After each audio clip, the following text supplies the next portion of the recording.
हिंदुस्तान की सियासत में अपोजिशन इत्तेहाद यानी इंडिया ब्लॉक की अगर बात करें तो एक बार फिर से सुर्खियों में है। इंडिया ब्लॉक तो हमेशा ही एक तरह से सुर्खियों में रहता है, क्योंकि इंडिया ब्लॉक में जो अपोजिशन जो पार्टियां हैं वो इन पार्टियों की तादाद काफी ज्यादा है और कभी ना कभी किसी न किसी जमात की तरफ से कुछ ऐसी चीजें निकलकर सामने आती हैं कि वो सुर्खियां बनती हैं।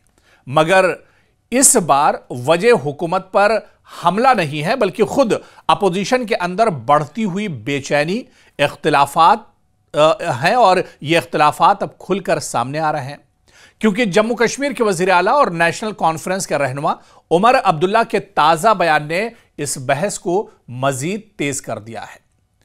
जम्मू कश्मीर के वजीर आला उमर अब्दुल्ला ने वाज़ेह अल्फाज में कहा है कि इंडिया इत्तेहाद का कांग्रेस की वोट चोरी मुहिम से कोई ताल्लुक नहीं है, क्योंकि कांग्रेस इन दिनों वोट चोर गद्दी छोड़ मुहिम बड़ी तेजी से चला रही है। पिछले दिनों दिल्ली में रामलीला ग्राउंड पर बहुत बड़ी कांग्रेस ने महा रैली की थी और इस रैली में हजारों की संख्या में लोग शामिल हुए थे। और इससे पहले भी कांग्रेस लीडर राहुल गांधी जहां पर भी जाते हैं वो पूरी मजबूती के साथ इस मुहिम को चला रहे हैं। लेकिन इसी इंडिया अलायंस से, इसी इंडिया गठबंधन का हिस्सा जम्मू कश्मीर की नेशनल कॉन्फ्रेंस पार्टी भी है, उमर अब्दुल्ला की जमात भी है और उमर अब्दुल्ला ने अब इस पर बहुत बड़ा बयान दिया है। उन्होंने कहा है कि इंडिया इत्तेहाद या इंडिया अलायंस का कांग्रेस की वोट चोरी मुहिम से कोई ताल्लुक नहीं है। उमर अब्दुल्ला बताते हैं कि इंडिया ब्लॉक को एक जमात नहीं बल्कि मुख्तलिफ पार्टियों का इत्तेहाद है। हर पार्टी को यह हक हासिल है कि वो अपने सियासी इश्यूज खुद तय करे। कांग्रेस ने दरअसल एसआईआर यानी स्पेशल इंटेंसिव रिवीजन और वोट चोरी को अपना मरकजी मसला बनाया है। दीगर जमातें अपनी अपनी तरजीहात के मुताबिक सियासत कर रही हैं और यह बयान उस वक्त आया जब कांग्रेस ने दिल्ली में एक बड़ा मुजाहरा करते हुए इल्जाम लगाया कि इलेक्शन कमीशन बीजेपी के साथ मिलकर वोटिंग के अमल में हेराफेरी कर रहा है। इस पूरे कांग्रेस की जो मुहिम है इस पर भी हम आएंगे, लेकिन उमर अब्दुल्ला का बयान यहां पर बहुत अहम हो जाता है। क्या कुछ ये बयान है, क्या कुछ उमर अब्दुल्ला कहना चाह रहे हैं, इस बयान के पीछे क्या कुछ कारफरमा है? सबसे पहले उमर अब्दुल्ला का यह बयान सुनिए, उसके बाद इस बयान के माने क्या कुछ हैं इसे भी हम समझने की कोशिश करेंगे। ये इंडिया अलायंस को इससे कोई लेना देना नहीं है। हर पॉलिटिकल पार्टी को खुली छूट है कि वो अपने हिसाब से अपने पॉलिटिकल एजेंडा को सेट करें। अब कांग्रेस ने एसआईआर या वोट चोरी को जो है अपना एक मेन पॉलिटिकल इशू बनाया है। ठीक है, हम कौन होते हैं उनसे कहने वाले कि वो ना करें। हम अपने इश्यूज चूज करेंगे, वो अपने चूज करें। ठीक है। तो कांग्रेस इस पूरे मुद्दे को बहुत मजबूती के साथ उठा रही है, लेकिन अब उमर अब्दुल्ला का बयान कहीं ना कहीं कंफ्यूजन पैदा कर रहा है। दरअसल इलेक्शन कमीशन और बीजेपी दोनों ने इन इल्जामात को सख्ती से मुस्तरद कर दिया है, जो मुद्दा राहुल गांधी और कांग्रेस मजबूती के साथ उठा रहे हैं। और आप देखिए कि यह पहला मौका नहीं है कि उमर अब्दुल्ला ने अपोजिशन इत्तेहाद पर खुलकर तनकीद की हो। एक हफ्ता कबल भी देखिए उन्होंने इंडिया ब्लॉक को लाइव सपोर्ट पर मौजूद मरीज की तरह से बताया था। उन्होंने कहा था कि आईसीयू में इंडिया ब्लॉक जा सकता है अगर इस पर फोकस नहीं दिया गया। हिंदुस्तान आप देखिए कि उन्होंने एक समिट में कहा, एक प्रोग्राम में कहा कि कभी कभार इत्तेहाद को शौक देकर जिंदा किया जाता है, मगर फिर बिहार जैसे इंतखाबी नतायज आते हैं और इत्तेहाद दोबारा आईसीयू में चला जाता है। मुसलसल नाकामियां इत्तेहाद की कमजोरी को जाहिर करती हैं।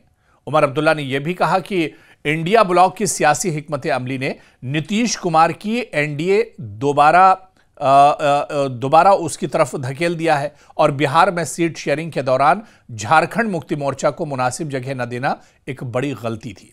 यानी यहां उमर अब्दुल्ला ने बिहार चुनाव का भी जिक्र किया और उन्होंने कहा कि बिहार में जिस तरह से इंडिया ब्लॉक को मुत्तहिद होना चाहिए था, जिस तरह से सीट शेयरिंग या सीट का बंटवारा होना चाहिए था, उसमें भी इंडिया ब्लॉक कहीं ना कहीं एक तरह से नाकाम साबित हुआ है। इसके अलावा आप देखिए कि उमर अब्दुल्ला के इस बयान पर इंडिया ब्लॉक के अंदर मिला जुला रद्द अमल देखने को मिला। जहां पर चाहे आरजेडी की बात करें, दूसरी जो पार्टियां हैं इनकी बात करें, क्योंकि उमर अब्दुल्ला जिस तरह से इससे पहले उन्होंने कहा था कि इंडिया ब्लॉक इत्तेहाद लाइव सपोर्ट पर है और इस पर खुद इत्तेहाद के अंदर मिला जुला रद्द-ए-अमल आया और लोगों ने कहा कि उमर अब्दुल्ला खुद भी इस इत्तेहाद का हिस्सा है।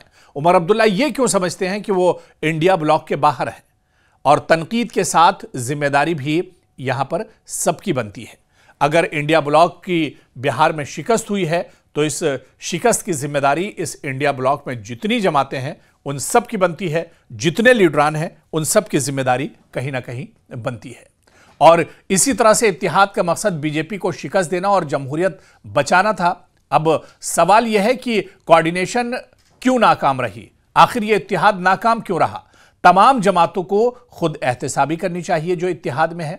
और इसके अलावा आपको बताते चलें कि शिकस्त से मायूसी फितरी है, मगर यही बीजेपी चाहती है कि अपोजिशन टूट जाए। सियासत में जीत और हार आती रहती है, लेकिन इस पर दरअसल गौर करने की जरूरत है, ना कि खुद इस पर सवाल उठाया जाए और इस पर बयानबाजी की जाए। क्योंकि उमर अब्दुल्ला के इस बयान के बाद सवाल यही उठाया जा रहा है कि क्या इंडिया ब्लॉक टूट के कगार पर है, क्या इंडिया ब्लॉक में सब कुछ ठीक ठाक नहीं चल रहा है, और क्या वोट चोरी का जो मामला है इस मामले में इंडिया ब्लॉक में क्या कांग्रेस दरअसल तनहा पड़ गई है, क्या राहुल गांधी अकेले दम पर इस पूरे मुद्दे को उठा रहे हैं, इसे भी समझना बहुत अहम होगा। और आने वाले दिनों में उमर अब्दुल्ला के इस बयान के क्या कुछ नतीजे निकलते हैं, क्या कुछ इस बयान को किस तरह से लिया जाए, किस तरह से इसके माने निकाले जाए, क्या ये उमर अब्दुल्ला का सीधे सीधे इशारा है कि आने वाले दिनों में इंडिया ब्लॉक दरअसल टूट रहा है, आने वाले दिनों में ये इंडिया ब्लॉक दरअसल बिखर जाएगा और ऐसे में एक बार फिर से जो अपोजिशन है वो बिखरा हुआ नजर आएगा। क्योंकि मौजूदा वक्त में मुल्क की सियासत बहुत अहम दोराहे पर खड़ी है। एक तरफ बंगाल के चुनाव होने वाले हैं, उसके बाद 27 में यूपी में चुनाव होने वाले हैं और फिर लोकसभा के चुनाव होंगे। और अभी से अगर अपोजिशन मजबूत नहीं होता है, इंडिया ब्लॉक में मजबूती नहीं होती है, तो फिर से बीजेपी को शिकस्त दे पाना या एनडीए को शिकस्त दे पाना एक तरह से अपोजिशन के लिए बहुत मुश्किल हो जाएगा। लेकिन उमर अब्दुल्ला के इस बयान के आगे क्या कुछ नतीजे निकलते हैं, ये देखना भी आने वाले दिनों में अहम होगा।